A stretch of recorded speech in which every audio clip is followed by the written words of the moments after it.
ये कमाल पाशा साहब, इन सारी चीजों को आप कैसे देखते हैं? संवाद की प्रक्रिया को शुरुआत हो जाए इसकी इसकी कितनी संभावनाएं आप देखते हैं? और आने वाले दिनों में यह जो ट्रेड वार अब जो आगे बढ़ पड़ा है, और जाहिर सी बात है कि इस समय दुनिया की निगाहें टिकी हुई हैं चीन के ऊपर, और चीन की हरकत ही ऐसा है कि वो क्या करेगा आने वाले दिनों में, कौन सा रूप लेगा, ट्रंप कितनी उल्टी पलटी करेंगे, वो सारी चीज बहुत कुछ निर्भर करता है उसके ऊपर। और खास करके उसके साथ साथ अपने भारत का भी बाजार जुड़ा हुआ है। अपना भारत चीन के हाँ में हाँ ऐसे मिलाता रहेगा आंख बंद करके, आंख कान बंद करके, या दुनिया में संवाद स्थापन के लिए और निजी जनतंत्र की रक्षा के लिए यह भी आगे कुछ आ पाएगा, आने की कोशिश करेगा?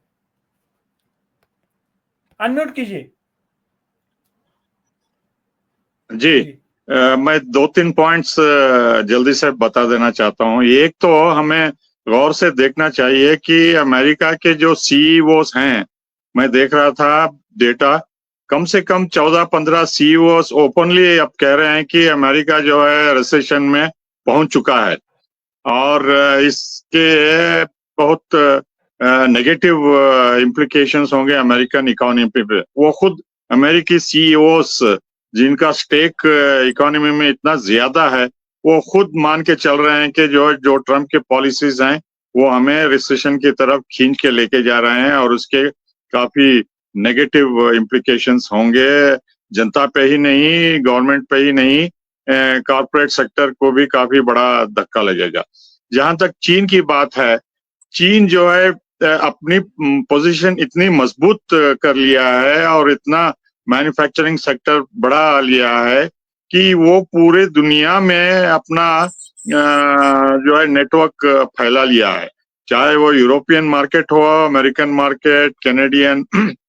या लैटिन अमेरिका, एशिया। खुद भारत में देखिए कितना माल बेचता है, तो जापान, कोरिया सभी देशों को बेच रहा है। और पिछले 2-3 दिनों से ये खबर आ रही है कि जो अमेरिका का स्विफ्ट सिस्टम है, जिससे पूरा बैंकिंग सिस्टम नेटवर्क दुनिया का जुड़ा हुआ है, उसको चीन धीरे धीरे अलग थलग कर रहा है, और अपनी करेंसी रेनबी या युआन से धीरे धीरे ऐसे देशों को भी जुड़ा रहा है, चाहे वो इंडोनेशिया हो या यूनाइटेड अरब एमिरेट्स हो या ब्राजील हो या रशिया हो या ईरान हो।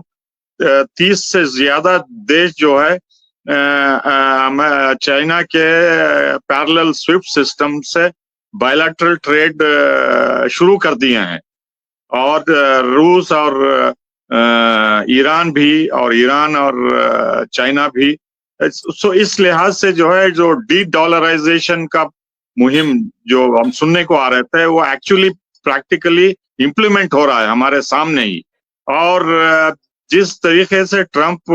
धमका रहे हैं, डरा रहे हैं दूसरे देशों को, वो खुद दूसरे देशों से, चीन से, भारत से और रूस से और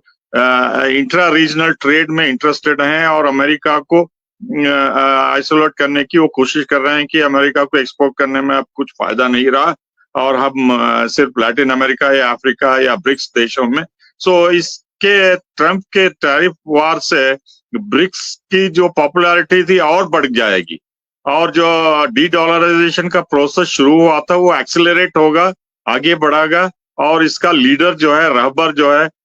चीन बन के उभर रहा है, इसमें कोई शक ही नहीं। और इसमें रूस भी एक्टिवली पार्टिसिपेट कर रहा है और स्टेबलाइज कर रहा है, और आगे चल के भारत को भी मजबूर होना पड़ेगा कि जो हम